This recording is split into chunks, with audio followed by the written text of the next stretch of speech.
Faz o quê? 2 dos problemas. É o que da...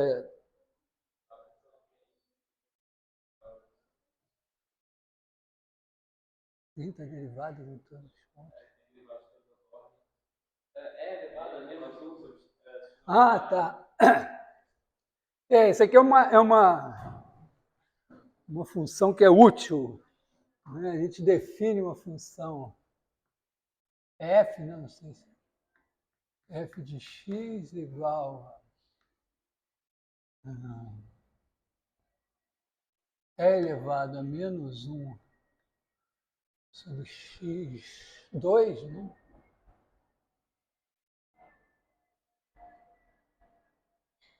Se x diferente de zero, zero. Se x igual a zero, a primeira é essa, né? Então, essa função, bom, está claro que quando x tende a zero, x2 tende a zero pela direita. Então, né, então menos 1 sobre x2 vai para menos infinito. X tende a zero, implica menos 1 sobre x2 tende a menos infinito. O que implica que e elevado a menos 1 sobre x2 tende a zero. Então, isso já é uma coisa assim, já é uma função que está valendo 0 em 0, ela já é contínua em 0. Também, bom, quando x tende para infinito,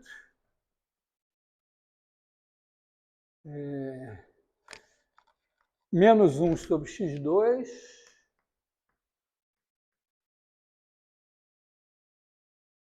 tende a zero, por baixo. O que implica que e elevado a menos 1 sobre x2 tende a 1. Então, você tem uma coisa assim que aqui é mais ou menos infinito. Tá? Tanto faz. Então, é um negócio que vem de 1 lá no infinito, né, está sendo elevado a alguma coisa negativa, x diferente de zero implica menos 1 sobre x2 menor que zero, implica que e elevado a menos 1 sobre x2 é menor que 1.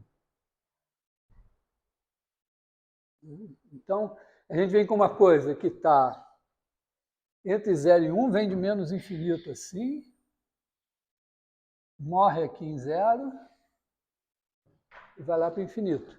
E o interessante é olhar as derivadas em 0, né? Porque a gente tem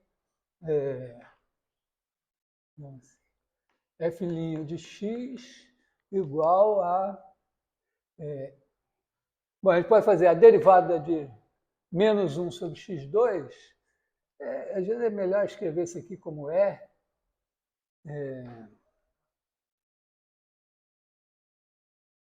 bom, deixa assim mesmo. Né? É elevado a x a menos 2. Né? É mais fácil de derivar. X a menos 2 tem como derivada menos 2x a menos 3.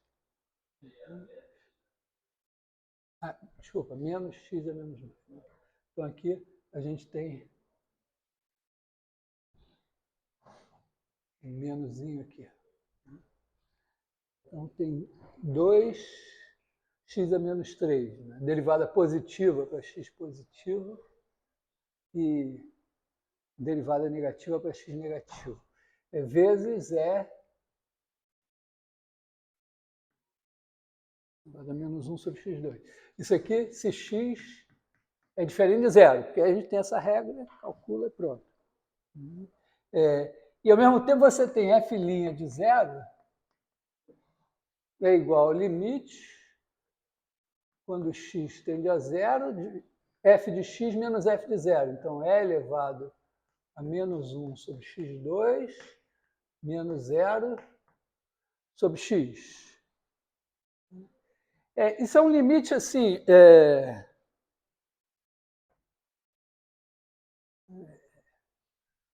pode escrever assim, né? 1 sobre x, quer dizer, limite, quando x tende a zero, de 1 sobre x vezes e elevado a 1 sobre x2. Então, em 0 mais é o x indo para infinito,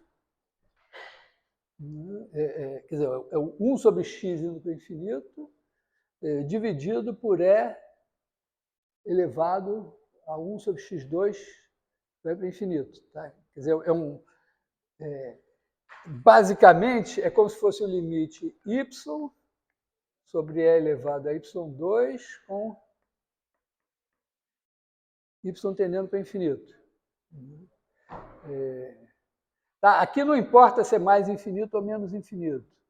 Quer dizer, se é 0 mais ou 0 menos. Aqui, em 0 mais vai para mais infinito, em 0 menos vai para menos infinito. Mas em módulo, né?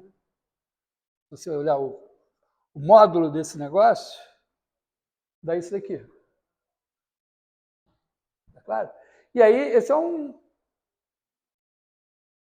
clássico, né? Qualquer hospital já dá conta desse negócio aí, né? Então, isso aqui tende a zero. Né? Na verdade, né? Não dá? Aqui dá 1, aqui dá e elevado a... Esse é um limite infinito sobre infinito. Né? Então, dá 1 aqui vai dar 2y, e elevado a y2, aí vai ficar 1 sobre infinito, vai para zero. Mas é meio clássico assim, quer dizer, o log de x sobre x, né, tende a zero quando x tende para infinito. É mais ou menos a mesma coisa, né?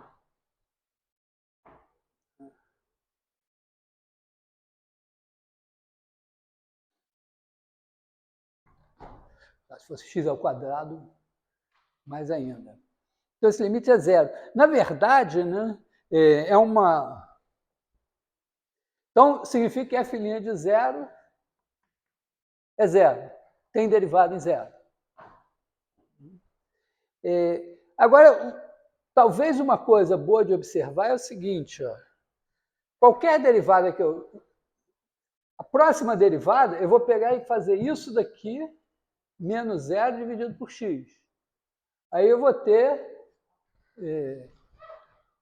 um limite que vai ser do mesmo tipo desse daqui. Quer dizer, vamos só observar o seguinte. Ó. Vou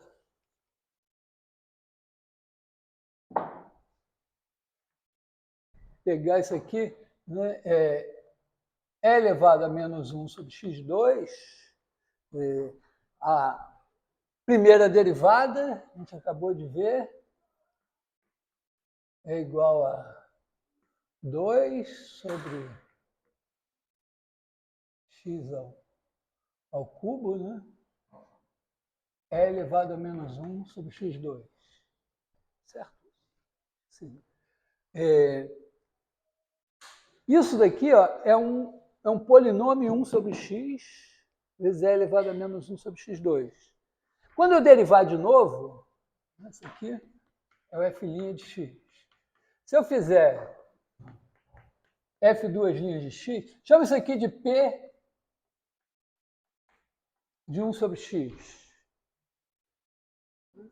Então, f duas linhas de x vai ser p' de 1 sobre x vezes a derivada de 1 sobre x, que é menos 1 sobre x2, e elevado a menos 1 sobre x2, mais a derivada mais o p de 1 sobre x, a derivada disso aqui vai dar 2 sobre x3 é elevado a menos 1 sobre x2. Tá? Eu estou chamando polinômio de P de 1 sobre x. P de 1 sobre x significa o seguinte, você vai ter um certo AN 1 sobre x elevado a n, mais etc., mais A1 vezes 1 sobre x, e eventualmente mais alguma coisa que nem vai aparecer, eu acho. Mas vamos botar assim, mais um a zero.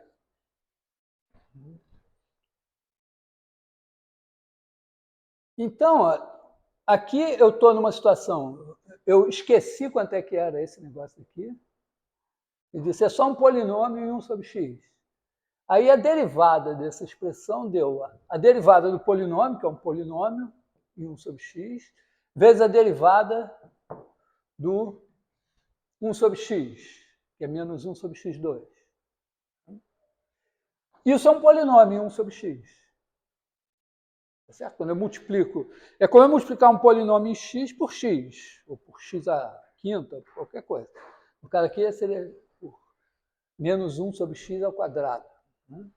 Aí, aqui eu mantenho o meu polinômio, e eu tenho a derivada desse, que é esse daqui, vezes um outro polinômio em 1 sobre x. Então, isso aqui é um polinômio em 1 sobre x, isso daqui é outro polinômio em 1 sobre x. Então, isso daqui é um outro q de 1 sobre x, vezes e elevado a menos 1 sobre x2.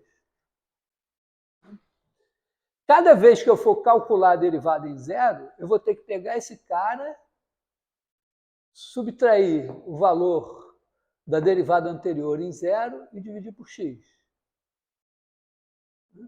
Suponha que eu tenha provado que a késima derivada em zero é zero.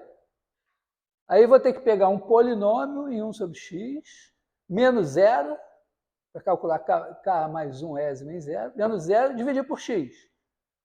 Vai dar um polinômio em 1 sobre x, né? Quer dizer, se eu tiver polinômio em 1 sobre x, vezes e elevado a menos 1 sobre x2. Isso aqui é a késima derivada fora do zero. Todas vão ser dessa cara.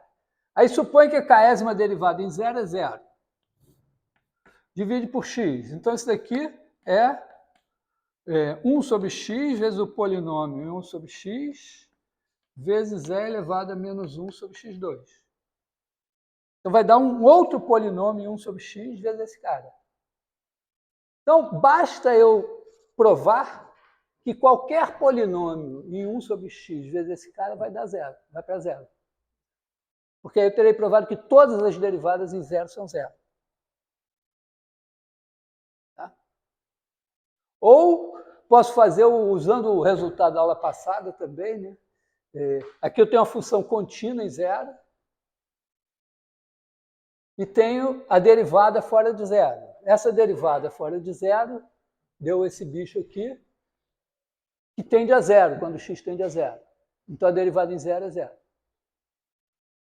Aí eu derivo de novo e aplico o mesmo resultado. De qualquer maneira, tudo aqui repousa sobre esse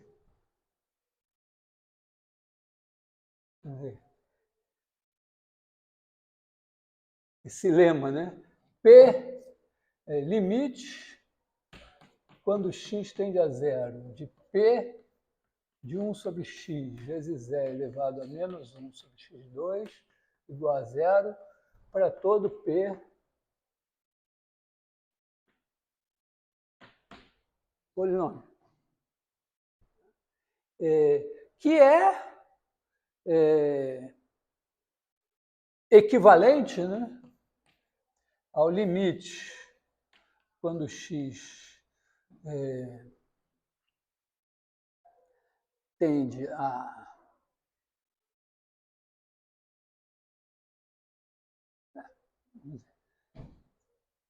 sem botar o módulo, na verdade, vamos dizer assim, é equivalente ao limite quando x tende a infinito, de P de x é elevado a menos x2 igual a zero para todo P polinômio, mas é isso, e limite quando x tende a menos infinito de P de x é elevado a menos x2 igual a zero. Os dois, né?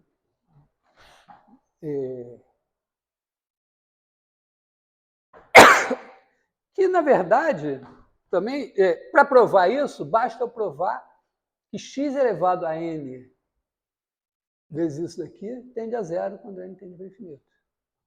Quando o x tende para infinito. Né? Então, isso aqui, se somente ser o limite, quando x tende a infinito de x elevado a n, é elevado a menos x2, é igual a zero para todo p polinômio. Aqui eu não preciso fazer mais e menos infinito, porque se no mais infinito for, quando x for para mais infinito, isso vai para zero. Quando x for para menos infinito, se n for ímpar, vai ser a mesma coisa com o sinal trocado. Se n for par, vai ser a mesma coisa. Então, se um vai para zero, o outro vai para zero. Então, só tem que saber isso aqui. Quer dizer, que equivale, né, isso decorre de x elevado a n sobre e elevado a x tende a zero quando x tende para infinito.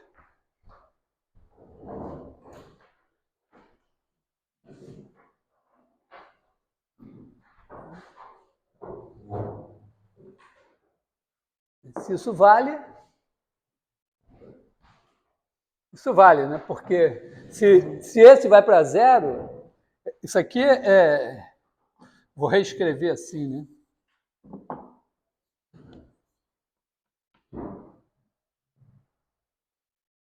Isso aqui é maior que esse, o denominador.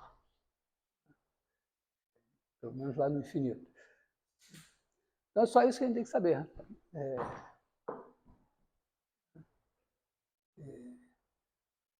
Ou você pode botar o log também.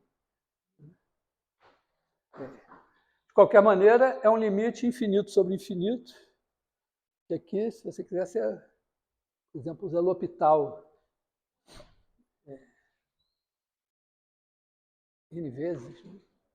E pronto. Então, esse limite é zero, significa que esse limite é zero. E agora, você, por indução, você prova que todas as derivadas dessa função em zero são zero. Quer dizer, eu estou com uma função, eu sei que tem derivada fora de zero, e todas as derivadas fora de zero dão um polinômio em 1 sobre x vezes isso aqui. E aí você, vamos dizer, função vale zero, então a derivada em zero é pegar a função, subtrair zero e dividir por x, que significa fazer, basicamente, um limite assim. Dá zero. Então a primeira derivada é zero. Aí na segunda derivada, a derivada é um polinômio em 1 sobre x, você vai tirar zero, que é a derivada em zero, vai dividir por x, e você vai ter de novo um outro polinômio em 1 sobre x, que multiplica e elevado a menos 1 sobre x2. Aí o limite é zero. Aí você tem todas as derivadas iguais a zero. Esse é um exemplo super útil, um negócio super útil. Bom, primeiro é um exemplo estranho, né? Porque quando a gente começa a ver as funções dadas por série de potências, você pega a função, pega as derivadas da função, por exemplo, em zero, e faz a série de potências, somatório, né?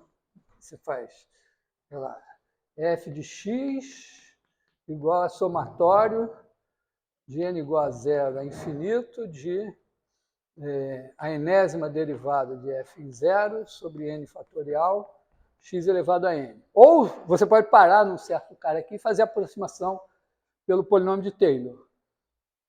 Só que aqui, nesse caso, todas as derivadas em zero são zero. Então, a melhor aproximação de qualquer grau é a função nula. E se você levar isso até o infinito, né, isso aqui vai dar função identicamente nula.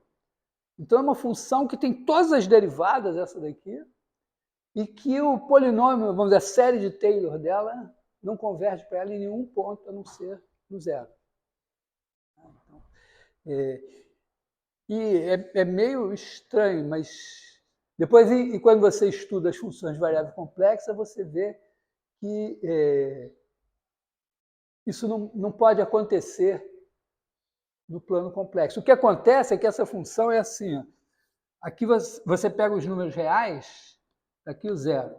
Então, quando você chega perto de zero pelos reais, todas as derivadas são nulas. Mas se você chegar pelos imaginários,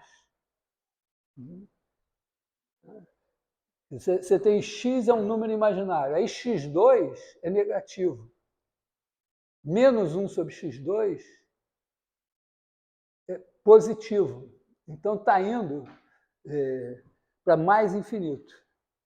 E aí esse negócio, em vez de ir para zero, está indo para infinito. Então, na verdade, essa função ela é contínua aqui, mas quando você chega nela pelo eixo imaginário, ela é descontínua. Então, ela tem essa anomalia que é devido a esse fato de que quando porque toda vez que você vai expandir uma função em série de potências, essa expansão vale para os números complexos também. Então, se essa função tivesse expansão aqui nos reais, um trechinho maior, ela entraria nos complexos onde ela é descontínua, não tem nenhuma chance. Então, tem mistérios referentes à convergência de séries de potências que só são vamos dizer, explicados de uma maneira razoável quando você passa para os complexos. O Newton não quis nem saber dessa coisa, fez e tal e pronto. Tá? Essa função em particular ela vai nos permitir outras coisas. Isso aqui é só o resultado básico. Depois tem uma série de questões.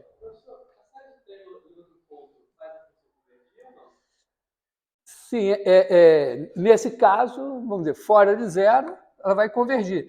É sempre o seguinte, né, você olha a função no plano complexo, vai ter pontos onde ela não vai estar definida, eventualmente. Então, o que acontece, um exemplo mais eloquente do que esse, de certa forma, mas esse também é o seguinte, quando você faz 1 sobre 1 mais x2, isso aqui é 1 menos x2 mais x4 menos x6, é um PG, né, de razão menos x2, né, mais etc. Mas essa função está definida para todo x. Só que essa série só converge para módulo de x menor que 1. Por quê? Porque aqui, no plano complexo, tem aqui o i e o menos i, onde esse denominador se anula. Então, você não pode daqui ter raio 1. Mas eles são os únicos problemas dessa função. Se você, por exemplo, pegar aqui no 5, você pode vir até aqui. E aí, ó, você tem aqui 5 ao quadrado, 1. Você tem aqui raiz de 26. No raio, raiz de 26 você pode.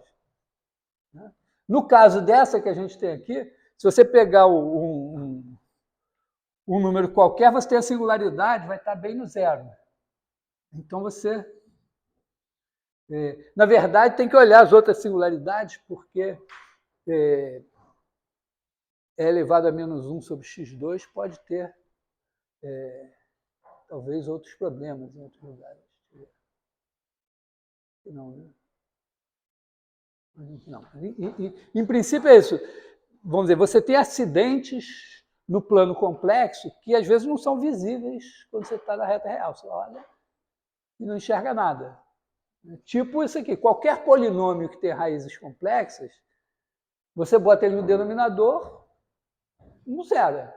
Então, a função está definida para todo x. Mas na hora que você vai fazer a série de potências, o raio dela é o maior raio que você ponha o disco e ele esteja todo contido no domínio da função. Então, na hora que ele chegar numa raiz complexa, ele não passa dali. Hã? Na verdade, você tem um conceito de função derivável, diferenciável no sentido complexo. As funções deriváveis no sentido complexo têm ainda uma característica interessante. Se a função é derivável no sentido complexo numa certa região, um aberto assim, não é só num ponto. Se tiver uma derivada em todos os pontos ali, tem todas as derivadas. Infinitas derivadas. Então, é outra curiosidade, assim. Porque, bom, e é isso que meio que explica, vamos dizer, todas as funções que você desenvolve em série de potências na reta real, elas automaticamente se expandem um pouquinho para o plano complexo.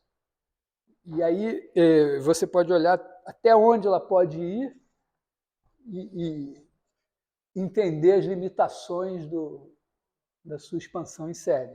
Tá? Mas isso vai vir lá no cálculo 3. Por enquanto é só... Mas essa função, no mundo real, ela vai nos permitir outras coisas, né? Quer dizer, ela tem essa... Primeiro, ficou claro essa coisa? Que você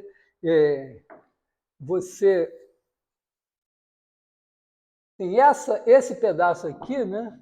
Vamos dizer, se você fizer a enésima derivada de f em x, vai ser igual a um certo polinômio em 1 sobre x vezes e elevado a menos 1 sobre x2, se x for diferente de zero. Sempre. Porque você começa a olhar, né? Você deriva isso. Então, dá ela, que está aqui, vezes a derivada desse cara que é o expoente aqui. A derivada dele, ele é uma potência de 1 sobre x. A derivada dele vai dar uma potência de 1 sobre x. Aí a segunda derivada, a primeira derivada vai ser uma coisa dessa cara. Quando você for derivar isso, você tem que derivar esse, fazer vezes esse, e esse, vezes a derivada desse. A derivada desse é um polinômio em 1 sobre x, vezes esse. Aí você tem um polinômio em 1 sobre x, vezes a derivada desse, que é ele, vezes uma potência de 1 sobre x, que você incorpora ao polinômio. Então, no fim, você tem a próxima derivada também sendo um polinômio em 1 sobre x vezes e elevado a menos 1 sobre x2. E aí, com o fato de que a cada passo você mostra que a derivada em zero é zero, você obtém que a derivada em zero, todas as derivadas em zero são zero. Isso aqui vai ter Fn de zero igual a zero para todo N.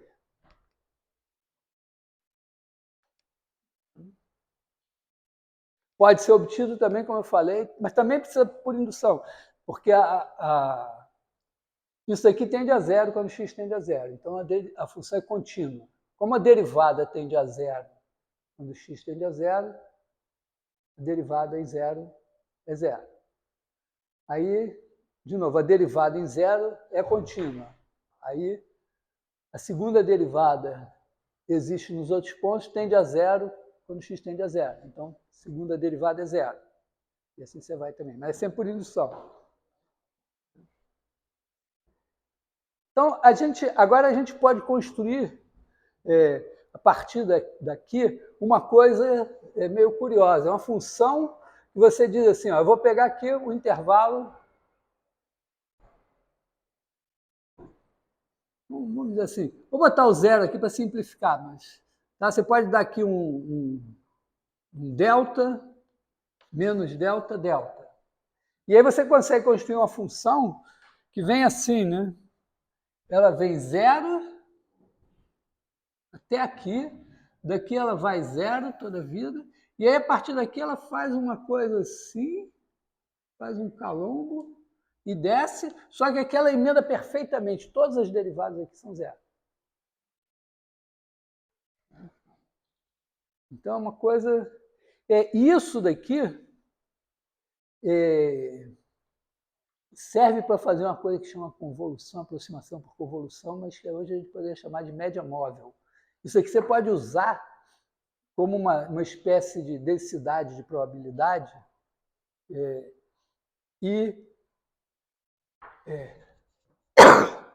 você tem uma função aqui que é meio assim, ela pode ter descontinuidades, por exemplo. Se você é uma função que tem uma descontinuidade, se você substituir o valor dela em cada ponto por uma média dos valores em volta, a descontinuidade vai sumir. Porque quando você chega aqui, até aqui ela é contínua. Aí você anda um pouquinho, você vai fazer uma média entre esses valores e mais um pouquinho daqui. Isso vai subir devagarinho até aqui assim. Mesmo que seja uma média, uma distribuição uniforme mas você ainda pode fazer uma coisa melhor ainda. Em vez de botar a distribuição uniforme, você bota assim, uma coisa que tem um peso menor nas extremidades, assim, que tem todas as derivadas. E aí você, quando substitui a função em cada ponto pela média, tirada assim, a surpresa é que se a sua função for só contínua, quando você substitui pela média, ela já é... Aliás, nem precisa ser contínua. Ela tem todas as derivadas. A média móvel foi uma coisa que ficou popular durante o processo da pandemia, porque a ideia é que a média regulariza. Né? Se você tem uma coisa que varia de uma maneira meio irregular num certo período, você substitui o valor em cada ocorrência pela média dos valores em tempos próximos, aquilo demora um pouco mais, vamos dizer, um salto, tá certo? A média móvel é isso, né? Você tinha dados que entravam na segunda-feira e aí os dados vinham assim, de repente na segunda-feira eles saltavam. Aí você, quando entravam os dados na segunda-feira, entrava na segunda-feira, mas você considerava eles com a média com os outros. Então, aquele salto era atenuado. E ele continuava até o próximo domingo, aí ele saía, entrava um novo salto, e você tinha uma coisa que não era mais, vamos dizer, dependente de uma coisa que não era da medida, era da forma como você lançava os dados. Os dados reais não eram aquilo. Mas, em termos matemáticos, você pode simplesmente pensar nisso. Você tem uma função que dá as variações e tal, e você substitui o valor da função em cada ponto pela média dos valores próximos. Isso vai ser mais suave. Sempre vai ser mais suave. E com uma função assim, você consegue algo que tem todas as derivadas. E é uma coisa útil na construção de muitas coisas. Então, aqui, a ideia para fazer esse negócio aqui começa assim, tem alguns passos que eu acho que coloquei aí. Né? O primeiro é trocar isso daqui por... botar isso assim só para x maior ou igual a zero, e isso aqui para x menor ou igual a zero. Então, a nossa função passa a ser assim, né? Aqui é 1, aqui é 0. Então, ela vem com 0.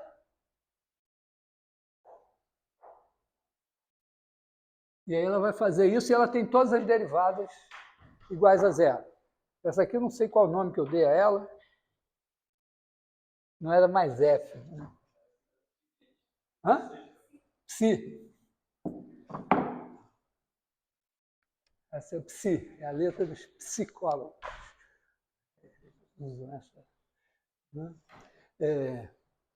Aí você tem isso aqui. Essa função agora, ela continua sendo sem infinito.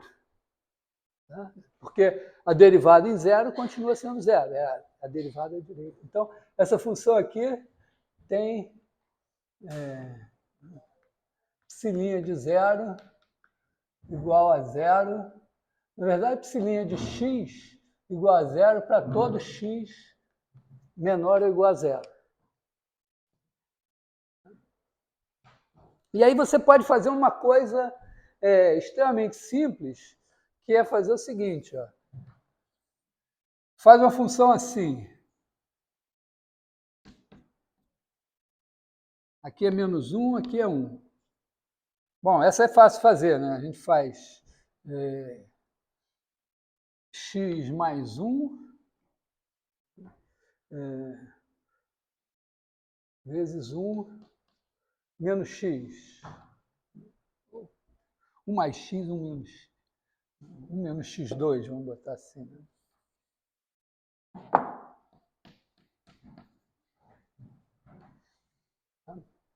Então, 1 menos x2 se anula em menos 1 e 1 vai para menos infinito. Fica negativa para x. Para módulo de x maior que 1 é positiva para módulo de x menor que 1. Tem essa cara aqui. Então, se eu fizer psi de 1 menos x2, o que vai acontecer? Ó, essa função aqui tem todas as derivadas. Essa aqui também, a composta também tem. Então, tem derivadas de todas as ordens.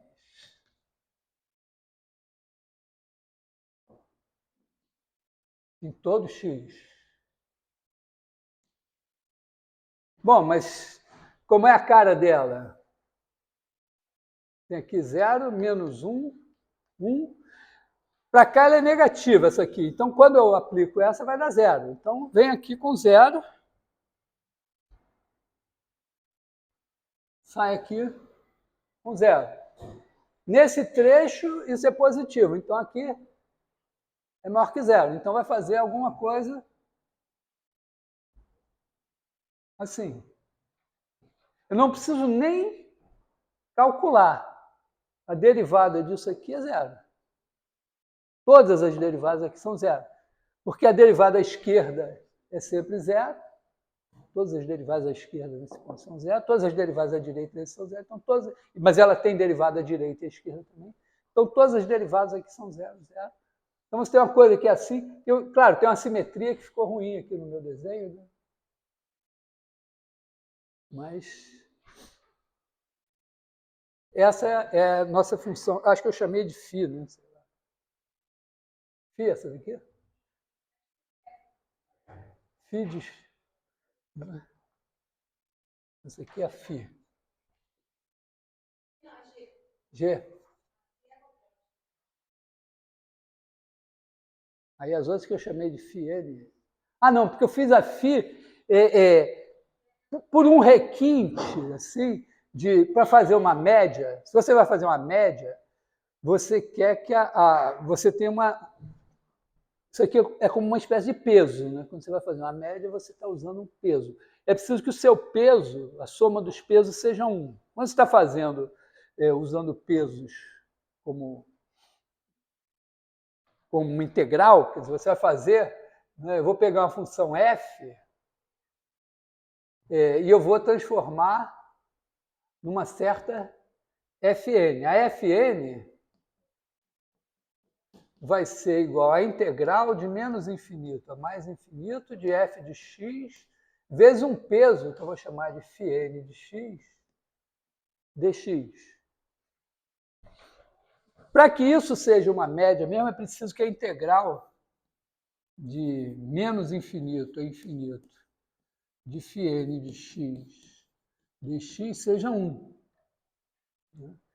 É preciso, na verdade, que elas sejam positivas e que a integral seja 1. É legal? Quando você faz uma média ponderada, você vai botando, pode ter 200 valores, você dá um peso a cada um, só que, vamos dizer, na verdade a gente soma os pesos e divide pela soma dos pesos. Significa dar um peso vamos dizer, que é uma fração né? A gente costuma dar pesos inteiros e tal, e tem uma fração, na verdade, que é o verdadeiro peso, e a soma dos pesos é 1. É como se fosse uma distribuição de probabilidades, você está dando uma probabilidade para cada um desses eventos aí, e fazendo o valor esperado. O nome profissional de média. Então, para isso, nós vamos pegar essa G aqui e vamos ajustar, né? Porque a integral, chama de A integral. Bom, eu posso fazer de menos infinito a infinito, só para de G de x dx, que é igual à integral, na verdade, de menos 1 a 1 de G de x dx. E agora eu faço a função que é G dividido por A. E agora eu faço φ de x, 1 sobre A, G de x. Então, na verdade, eu vou só dar uma ajeitada na minha φ, né? A φ vai ser alguma coisa assim, que eu vou dividir por A, para fazer, sei lá. Isso aqui seria a φ. E agora, a integral disso dá 1. Então, aqui eu posso usar essa φ como média. Mas eu quero mais uma coisinha. Eu quero poder decidir, né, qual é o tamanho da minha semana. Tinha a média móvel, era sempre da semana.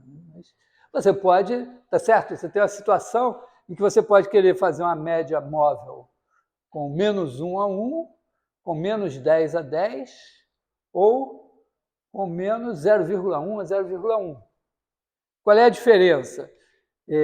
Quanto mais próximo você tiver aqui, quer dizer, quanto mais fechado você tiver aqui, mais próximo, de certa forma, você vai estar da sua função. Então, você pode ter uma função, por exemplo, que está assim, vou fazer ela em branco. Você tem uma função que está assim. Aí você faz, mas tudo bem, mas ela tem outros caras aqui.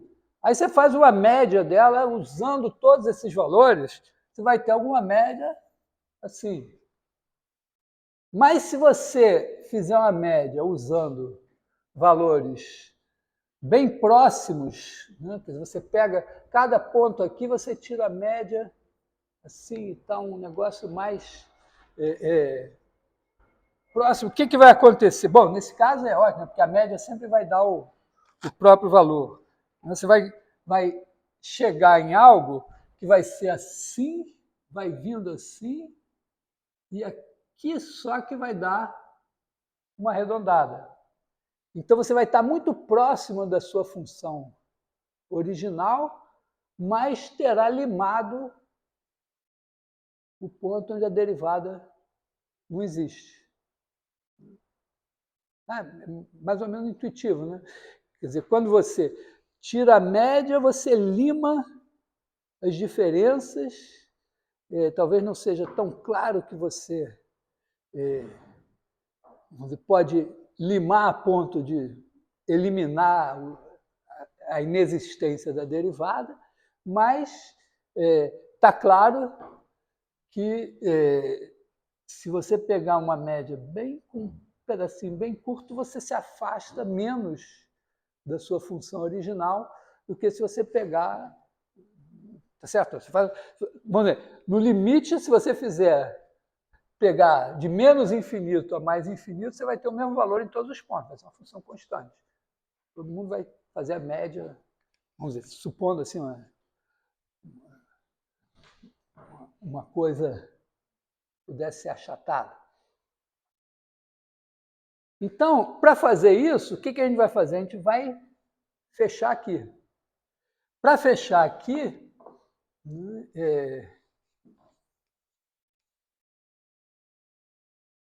em vez de eu fazer φ de x, repara, se eu fizer φ de nx. Então, quando x é 1, eu estou fazendo φ de n, é 0. Para eu chegar aqui, eu preciso estar aqui no 1 sobre n, aí o φ desse cara, φ de nx, esse aqui vai ser o meu φn de x. Então, o φn desse é 1. E aí os caras que estão aqui vão cair aqui dentro. Então, você vai ter aqui 1 sobre n menos 1 sobre n. Aí a função vai vir 0, assim. Aí é aqui que ela começa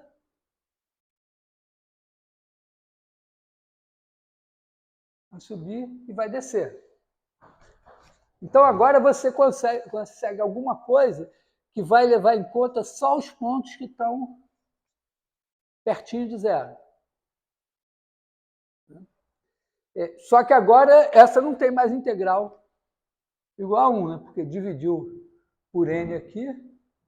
Então, acho que você vai ter que multiplicar por n, não sei.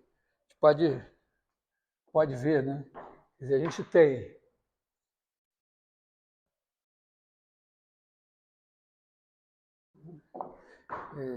gente tem integral de menos 1 a 1 de φ de x dx igual a 1.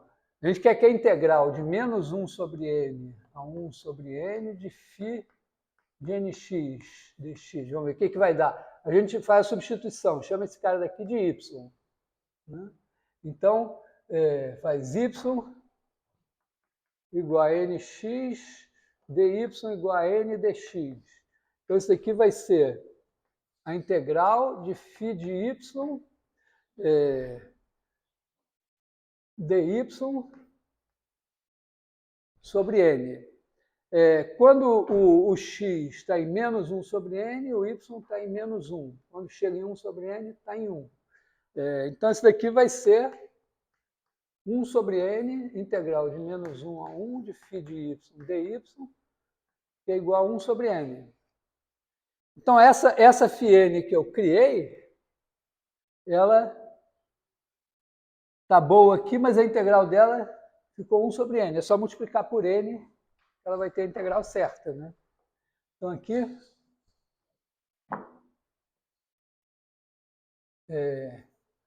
eu vou fazer n vezes φ de nx, e agora esse negócio vai ter integral 1. Então, agora eu tenho uma função para cada n. Né? Agora eu posso me divertir um pouco mais. Para cada n eu tenho uma função que é 0 fora de menos 1 sobre n, 1 sobre n. Aqui ela é positiva e tem integral 1. Ainda tem uma simetria. Eu acho que o problema acabava aqui, né? Não, eu fiz a integral ser 1. Ó. Eu calculei a integral. Hã?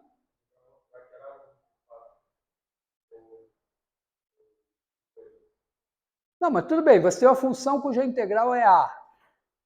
Se você divide ela por A, a integral passa a ser 1.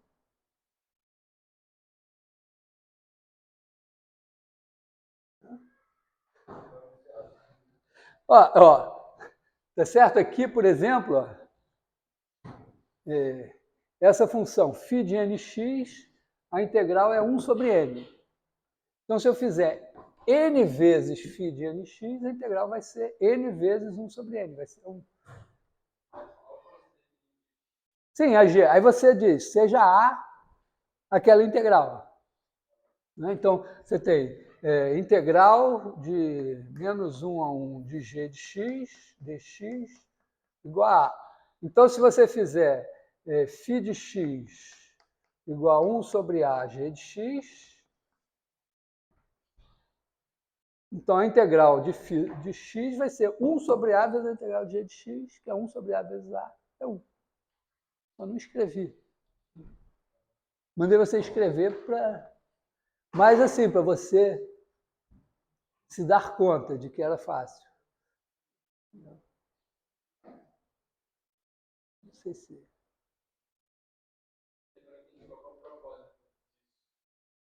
Então, o propósito disso, vamos dizer, foi criar essa sequência de funções.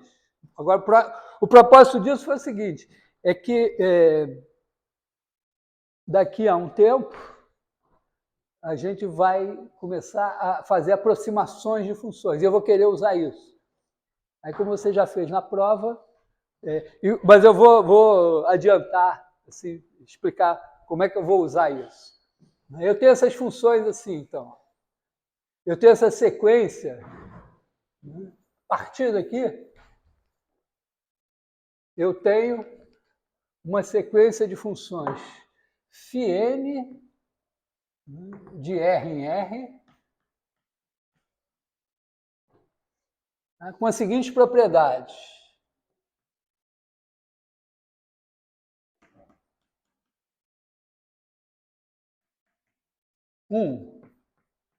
φn é de classe C infinito. A gente costuma dizer que é de classe C0 se é contínua, de classe C1 se tem primeira derivada contínua em todos os pontos, de classe C2 se tem segunda derivada contínua, de classe C infinito se tem todas as derivadas em todos os pontos. Então, essas funções aqui têm derivadas de todas as ordens em todos os pontos. A gente construiu assim. Segundo, φn de x igual a zero se módulo de x maior ou igual que 1 sobre n. Terceiro, φn de x maior que zero se módulo de x menor que 1 sobre n. Quarto, integral de menos 1 sobre n a 1 sobre n de φn de x igual a 1. A gente construiu essas funções assim. Bom, aí, meu propósito é o seguinte, eu tenho aqui uma função f. A minha f, vou fazer ela mais feiosa um pouco. Tem... Claro que é uma questão de gosto esse feio. Mas a gente pode produzir... tem uma construção elaborada um pouco que permite a gente construir uma função que é contínua em todos os pontos e não tem derivada em nenhum ponto. Você vai somando coisas assim, que dão serrinhas, vai somando serrinhas, somando serrinhas, somando serrinhas, e você soma infinitas serrinhas, e você obtém uma coisa que é contínua, mas não tem derivada em nenhum ponto. Aí você tem essa função assim. Aí você quer melhorar, você tem a função, aqui você tem a sua função f. Aí você diz o seguinte, ó, eu vou fazer uma fn de x, vai ser o seguinte, pega aqui um ponto x, por exemplo, esse aqui, x. Aí eu pego e boto aqui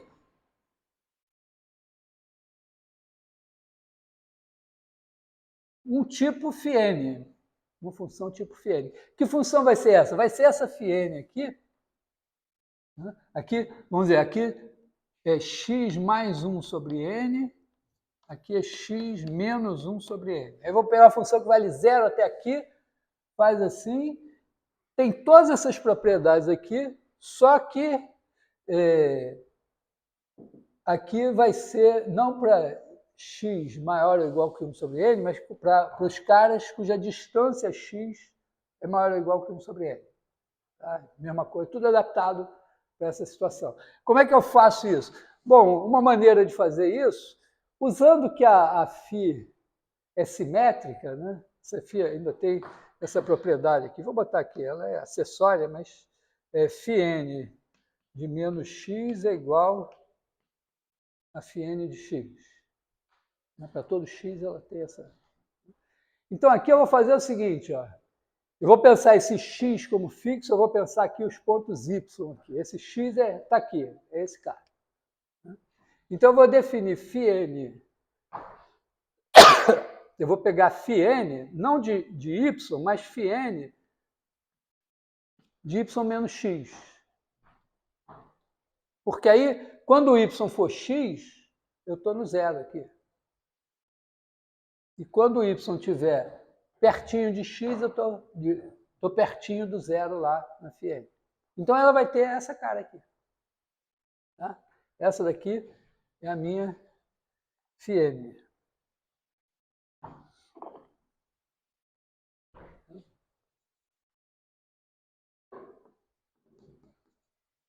E agora eu faço, em cada ponto, eu defino assim, ó, fn de x vai ser igual a integral de menos infinito a infinito de f de x φn de y menos x dx. Quer dizer, y, porque aqui é dy. É porque eu vou pegar o x, vou manter ele fixo e vou substituir o f de x por uma média dos valores de f nos y reais. Só que essa média só vai levar em conta os y que estão aqui, porque φn de y menos x é diferente de zero se o y está longe, zero se y está longe de x. Só é maior que zero se o y está a uma distância menor que 1 sobre n de x. Então, estou fazendo uma média dos valores próximos, mas por uma coisa que é muito boa, tem todas as derivadas. E essa função aqui, ela vai ter duas propriedades fundamentais. Primeiro, fn de x tem, vamos dizer, sem infinito, tem derivadas de todas as ordens. Tem que demonstrar, mas estou só explicando, dizendo que tem. E segunda é que o limite, vamos dizer, para todo epsilon maior que zero, existe n epsilon, tal que se n for maior que n epsilon, então fn de x menos f de x, em modo, é menor que epsilon para todo x em R. Quer dizer, ela vai, entendeu? Ela vai estar pertinho da F. O que significa uma coisa meio esquisita. Isso aqui é um teorema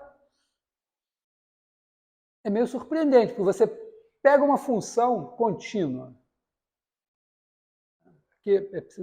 pega uma função contínua qualquer. Essa F daqui só é contínua. Aí ela pode ter assim, quebras. Mas eu risquei ela aqui. Dentro desse risco que eu fiz para representar a função, tem o gráfico de uma função assim. Porque esse risco tem uma espessura. Então, para n suficientemente grande, a diferença entre essa φn e a f aqui é tão pequena que elas estão dentro do mesmo risco. E aí uma tem um monte de descontinuidades, até pode ser descontínua em todos os pontos, tem um monte de pontos em que ela não é derivável, inclusive podem ser todos, e a outra tem derivada em todos os pontos. E você não consegue, você olha e não consegue distinguir uma da outra. Entendeu? Na verdade, tem um teorema mais forte um pouco, que foi feito antes disso, o teorema do Weierstrass, que diz que se você pegar um intervalo limitado, botar uma função contínua qualquer ali, riscar o gráfico dela, dentro desse mesmo risco tem o gráfico de um polinômio. Quer dizer, o polinômio não vai aproximar a função em toda a reta real. Porque, por exemplo, sei lá, imagina que a sua função seja limitada, o polinômio vai para infinito, nos dois infinitos. Então, está longe. Mas num certo intervalo, você sempre arruma um polinômio. Então, a função desse... Entendeu? Em vez de eu te dar um exercício, você calcula uma coisa qualquer e joga fora, eu dou um exercício para você calcular uma coisa que você guarda aí, que daqui a pouco você vai precisar dela. Mas de toda forma, você diz, poxa, já tinha feito, já tinha esquecido, vou ter que lembrar de novo. Vou ter que lembrar de novo. É como os exercícios do Qur'an. O livro do Qur'an não tem praticamente nenhum exercício bobo. Todos os exercícios são alguma coisa que vai aparecer em outro lugar. Oi. Você não entendeu o quê? Eu estou falando aqui? Eu estou falando o seguinte, né? Eu não estou demonstrando nada, mas eu estou dizendo que quando você pega uma função e substitui o valor dela em cada ponto por uma média, por exemplo, por uma média que pode ser ponderada dos valores dela no intervalo em torno do ponto, você torna a sua função mais suave, menos sujeita a solavancos. Tá? Porque toda vez que tem um solavanco, se ele acontece um solavanco, pode ser uma descontinuidade, ou no caso uma descontinuidade da derivada, se você faz uma média, você tende a atenuar aquilo, você distribui o seu solavanco pelos pontos próximos. Então, em geral, a ideia é que se você substitui uma função por uma média dos valores dela, você deve meio que atenuar a função. Por exemplo, eu nunca olhei, mas tem filtros de fotografia que são suavizadores. Só pode ser isso, tá certo? Não, você tem lá uma pele cheia de marcas e tal, aí você faz uma suavização, que é, você substitui cada ponto por uma média dos pontos próximos. Então, a tendência é um ponto muito marcado virar uma manchinha assim. Aí você joga com arte nisso para suavizar. Claro que com isso você perde a nitidez dos contornos, perde outras coisas. Mas é isso. Então, essa é a ideia. Eu estou dizendo que quando você faz uma coisa desse tipo, que você usa uma função que está concentrada numa vizinhança do ponto e que é infinitamente diferenciável, você substitui uma função que é só contínua por uma função que tem todas as derivadas. Quer dizer, é como se você transferisse a derivada aqui para a derivada aqui. Aliás, é um exercício que a gente pode até praticamente fazer. Uma mudança, porque aqui você pode fazer uma mudança de variáveis. Ó. O x está aqui e o y está aqui. Você pode fazer alguma coisa assim. Aliás, aqui é f de y, desculpa. Tá? Você vai pegar os valores de f nos diferentes y, vai multiplicar pelo peso de y, vai fazer isso aqui.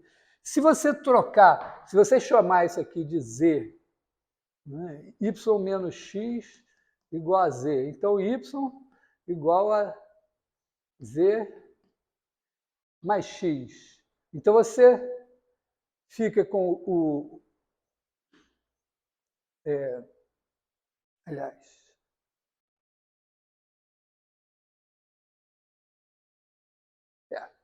Você fica com o z aqui, com o z mais x aqui. Você pode, eventualmente, fazer isso de maneira que, na hora que você for derivar, em vez de você... Porque aqui você vai fazer f de y... Aliás, aqui já está, né? Quer dizer, se você fizer... Nem precisa fazer nada aqui. Tá? Quando você faz aqui fn de x mais h, isso vai ser integral de menos infinito a infinito de f de y φ n de y menos x menos h dy. E fn de x é a mesma coisa, né? Integral de menos infinito a infinito de f de y, φn de y menos x dy. Quando você fizer essa menos essa, o f aqui fica f de y aqui. E, então, fn de x mais h menos fn de x vai ser integral de menos infinito a infinito de f de y, φn de y menos x menos h menos φn de x dy. Se você dividir por h,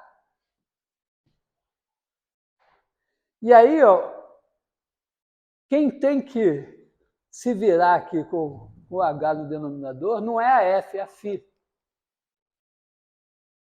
Então, com um pouquinho mais de esforço, né, a diferenciabilidade da φ vai garantir a diferenciabilidade da fn, mesmo que a f não seja diferenciável. Hã?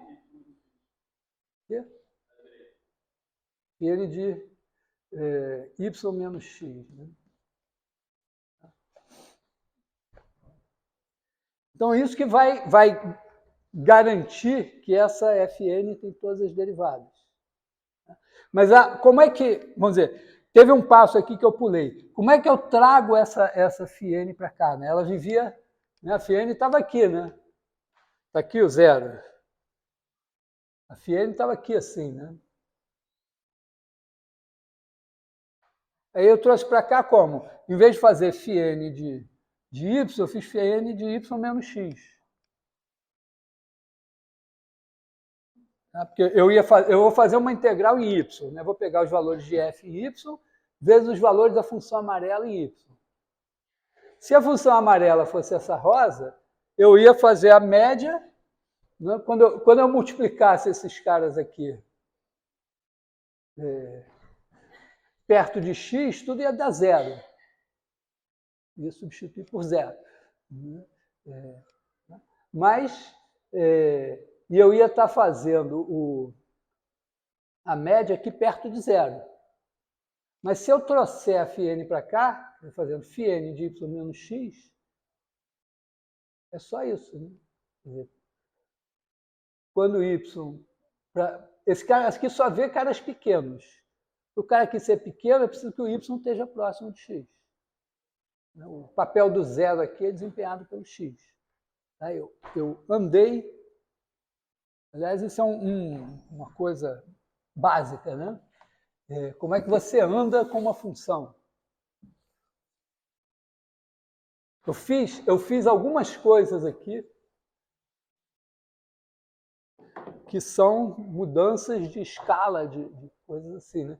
Quer dizer, eu tenho aqui uma função.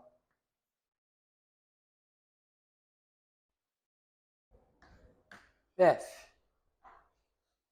Se eu quiser trazer essa F, trazer o meu A aqui para o alfa. Digamos que alfa é igual a A mais 5. E aí eu quero trazer aqui para um beta. Bom, beta vai ser alfa mais B menos A, tá certo? Peguei e vou botar o A aqui. É isso que eu quero fazer. Desloquei a minha função para cá. O que eu tenho que escrever? Isso aqui é G de X, isso aqui é F de X.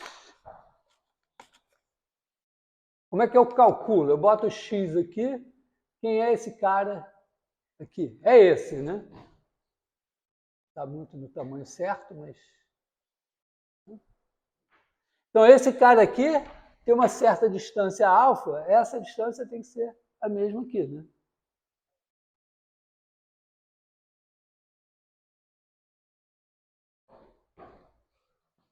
Tá legal?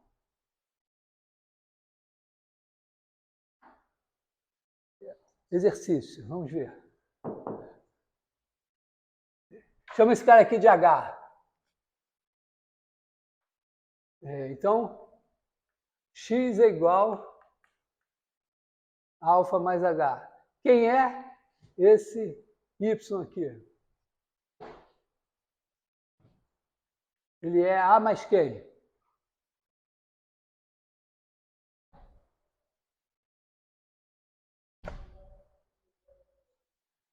Eu botei H, eu botei H também.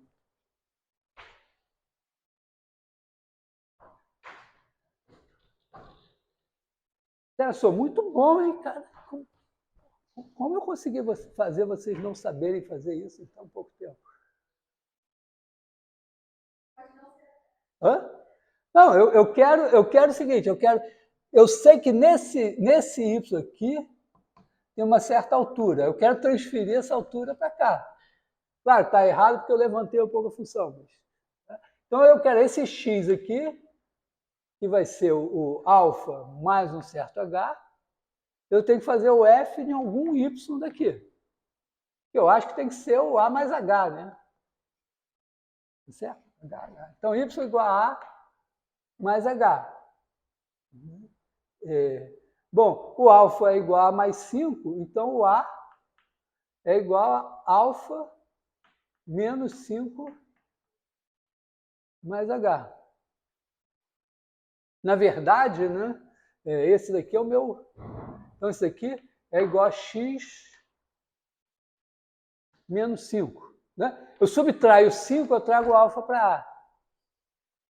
Então, g de x é igual a f de x menos 5. Ou seja, se eu quiser andar com a f 5 unidades para a direita, eu tenho que pegar o cara daqui, subtrair 5 para ele vir parar aqui para eu calcular o valor dele.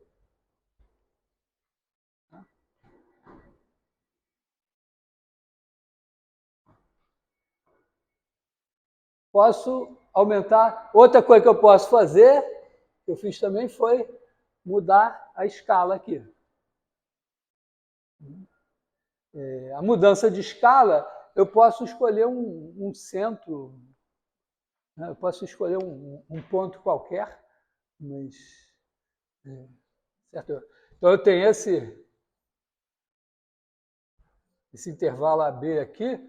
Eu posso, por exemplo, encolher tudo a partir do A, manter o A fixo, ou manter um ponto qualquer no meio aqui fixo, e encolher tudo até aqui, tá certo? Quer dizer, eu quero transformar esse intervalo AB num intervalo alfa-beta.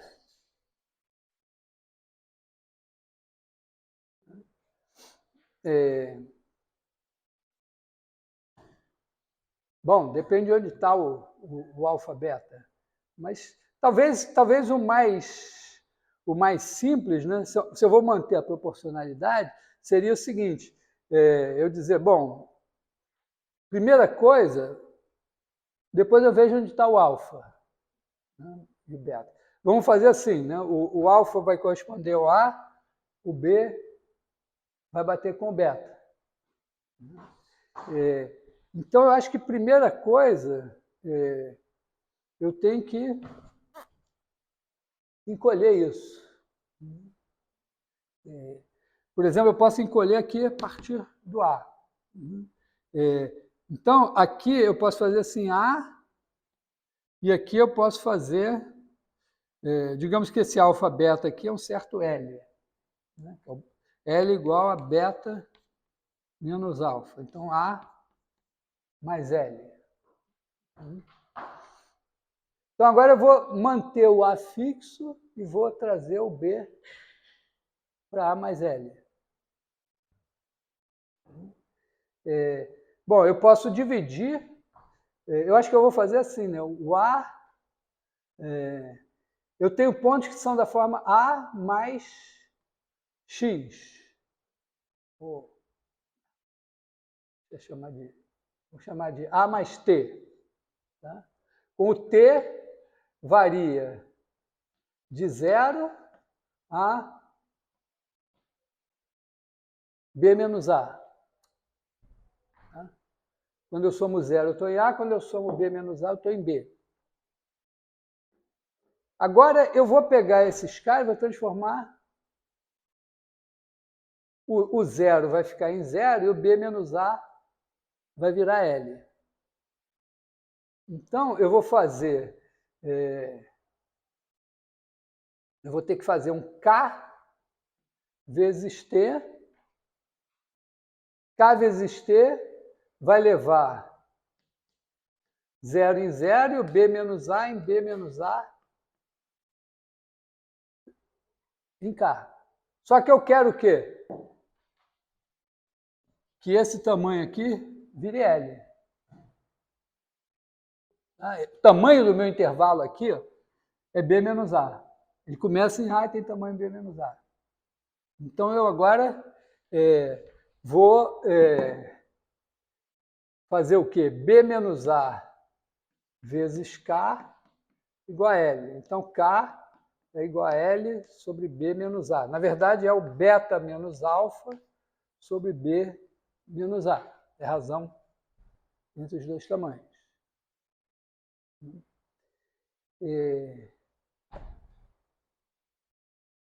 E aí eu vou pegar cada cara aqui e vou transformar, eu vou fazer o contrário, né? Eu vou pegar, aqui eu estou multiplicando por K e estou transformando aqui. Eu quero pegar o cara daqui e transformar no de K, então eu vou multiplicar por 1 sobre K. Então eu vou fazer, eu vou pegar um ponto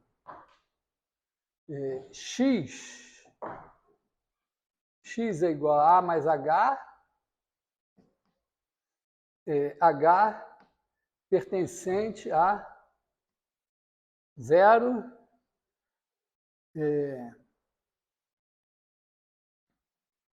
beta menos alfa, que é o meu L ali.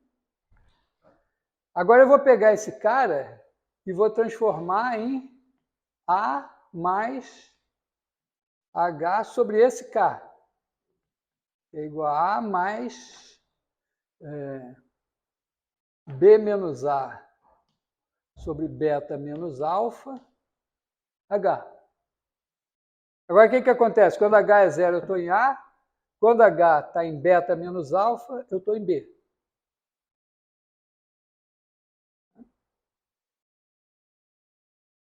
Então, agora, eu vou fazer a minha f de x, quer dizer, f de A mais H é igual a minha f de A mais H, não, né? Vou chamar alguma outra coisa aqui. G de A mais H é igual a f de A mais esse cara daqui. B menos A sobre beta menos alfa, H. Com H pertencente a 0, beta menos alfa.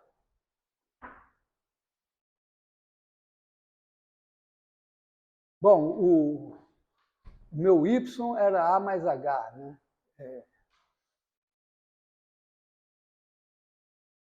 Então, aqui eu posso chamar o H de... Né, se esse cara daqui é Y, então posso escrever assim, G de Y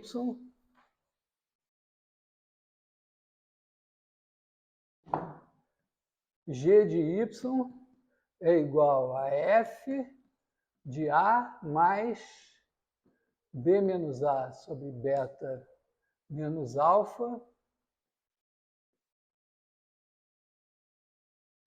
Y menos A. Vamos ver se está certo. Quando Y é A, dá 0 aqui, fica A. Quando Y é A mais beta menos alfa, isso aqui vai dar beta menos alfa. Divide por beta menos alfa, corta, vai dar A, mais B menos A vai dar B. Então, eu estou transformando esse intervalo aqui nesse daqui. Então, agora, essa função aqui, qual é a cara dessa função?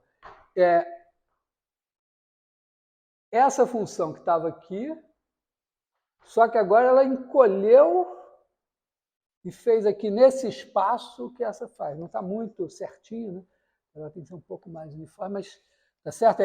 É como se eu tivesse feito, vamos dizer, pintado isso aqui num elástico, uniformemente elástico, e soltado ele voltou para cá e o desenho ficou assim.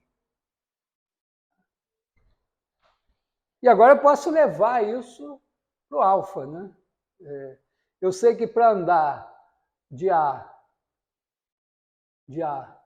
para alfa, eu tenho que fazer, eu tenho que pegar o cara daqui, de alfa a beta, e tenho que fazer o meu G, né? Eu pegar o Y aqui, eu subtraio alfa menos A. Então, G de Y menos alfa mais A. Agora, o que eu vou ter? Eu vou ter aqui, nesse intervalo alfa-beta, que está numa escala um pouco diferente, eu vou ter a minha função, que estava aqui no intervalo AB, eu trouxe para cá com uma mudança de escala para ela ficar igualzinha ali. Qualquer um que desenhe no computador usa isso diariamente. Alguém programou isso. Você faz mudanças de escala. É isso. Claro, você pode também multiplicar para cima, somar e tal também. Mas isso, vamos dizer, eu não estou ensinando isso para vocês sabiam já, né? Só nunca tinham praticado. Não usei nada que seja conhecimento novo aqui. Mas eu precisei, repare, eu precisei disso, né? Porque eu peguei uma função que estava definida no intervalo menos 1, 1, e disse, eu quero encolher ela. Aí encolhi.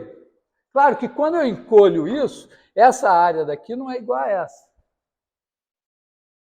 Por quê? Porque eu tenho as mesmas alturas, só que as bases foram divididas por um certo valor.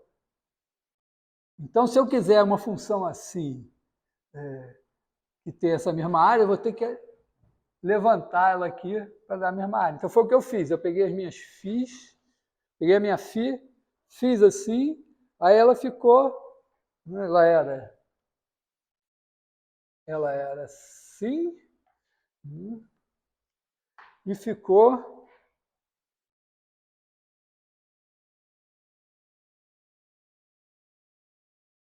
assim. Aqui é bem visível, né? Porque uma está dentro da outra. Essa rosa não tem a mesma área da branca. Por quê? Porque cada ponto aqui tem um ponto correspondente aqui. Só que nesse intervalo, quando você olha o intervalo aqui, o intervalinho aqui é muito menorzinho que o intervalinho aqui. Então, na verdade, é como se aproximando por retângulos, as alturas são as mesmas, mas as bases foram modificadas. Então, você vai ter que dizer, não, eu vou pegar essa φ e vou multiplicar por alguma coisa para a integral da mesma que eu tinha. Depois que eu fiz isso, né, então eu fiz isso assim, aí eu multipliquei, ela cresceu, aí depois eu disse, não, mas eu não quero essa função aqui, porque aqui ela vai pegar a média dos pontos que estão aqui. Eu quero aqui. Então, eu fiz essa translação para poder ficar aqui e eu poder fazer a média em torno desse ponto.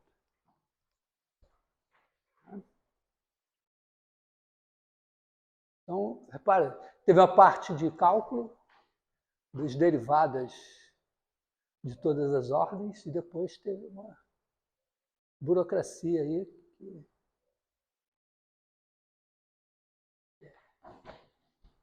Eu fiz meio, vamos dizer, na hora, eu fiz assim meio, eu sabia meio que de cor. Aqui eu tive que, pode não parecer, mas eu pensei a cada momento, porque eu não sabia fazer isso. Quer dizer, eu não sabia. Eu sabia que eu sabia, mas não tinha de cor. Tá? Então, Então, essa era lá a nossa... Que horas são? 32. Então, essa era a questão 2, eu acho. Né? Então, ela tinha uma forte coisa de derivada, mas ela vai servir para fazer a média móvel. Ela, assim, é de uso corrente, praticamente, assim, dependendo da área em que você trabalha, você usa ela todo dia. Assim. Nem o teorema de Pitágoras. E aí, ficou...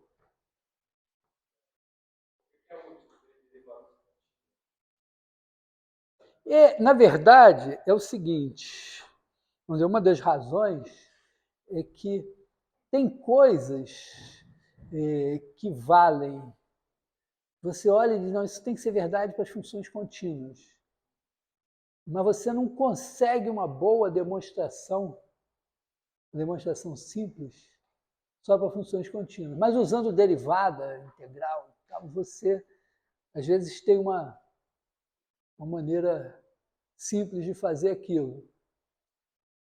E aí, se aquilo tem que valer para funções contínuas, tipicamente você mostra que vale para as deriváveis, sei lá, que tem derivada primeira, segunda, o que for preciso lá no seu contexto, e depois você diz, não, mas essa função contínua eu aproximo por essa daqui, e como essa propriedade vale para todas elas, na sua circunstância pode acontecer isso, então ela vai valer também no limite. Tem coisas que não é tão simples assim, tem coisas que valem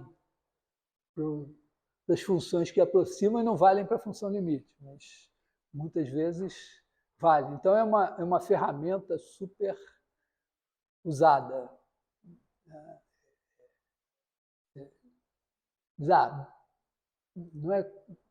Não é C1, tudo bem, aproxima por coisa C1, vamos ver, faz e tal, depois...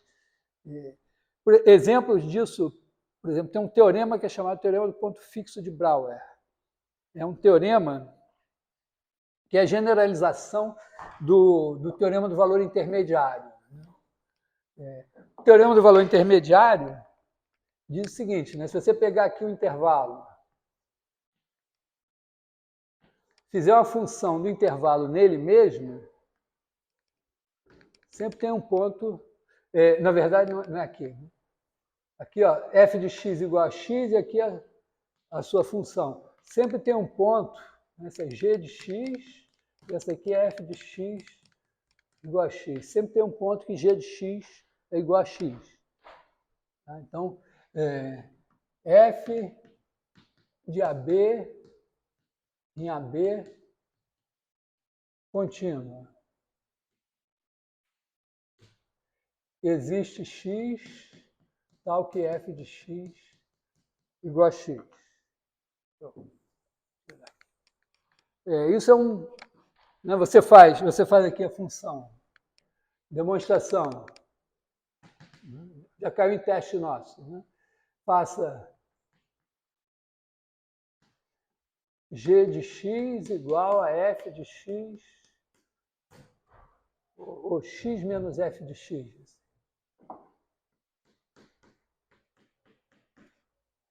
Então, g de A é igual a menos f de A. F de A é sempre maior ou igual a A. Então, isso aqui é menor ou igual a zero.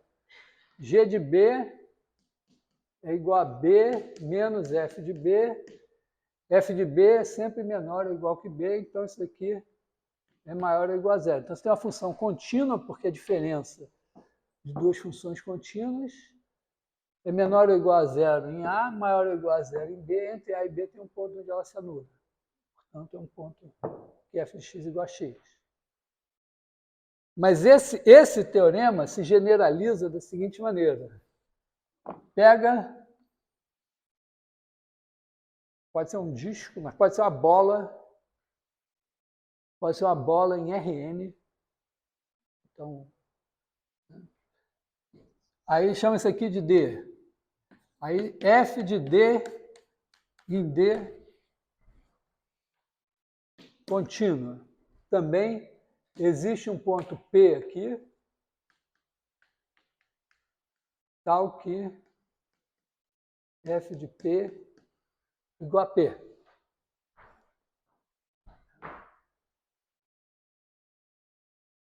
Meio dizendo assim, vale também em dimensão A. Ele diz assim, se você pegar uma xícara com café com leite, sei lá, mexer, até no começo nem estava café, mexer. Quando parar, tem um ponto que está exatamente onde ele estava antes de você mexer. Esse é mais difícil de demonstrar. Mas ele tem uma demonstração relativamente simples, que pode ser feita supondo que essa f tem derivadas. Derivada primeira contínua, segunda, derivada segunda contínua. E aí você, por aproximação, você depois demonstra para o caso contínuo. Então, é um tipo de situação que funciona, vamos dizer que esse resultado funciona bem.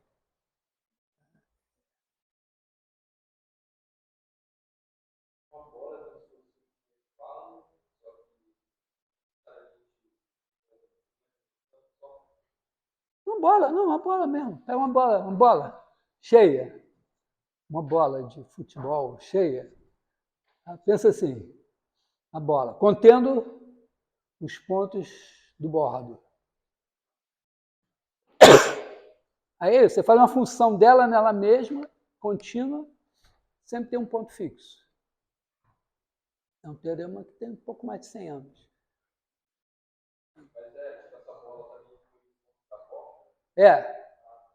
Falei isso. Pararam que eu falei isso? Falei, né? Então, vai. Esse aqui, teorema de Brouwer.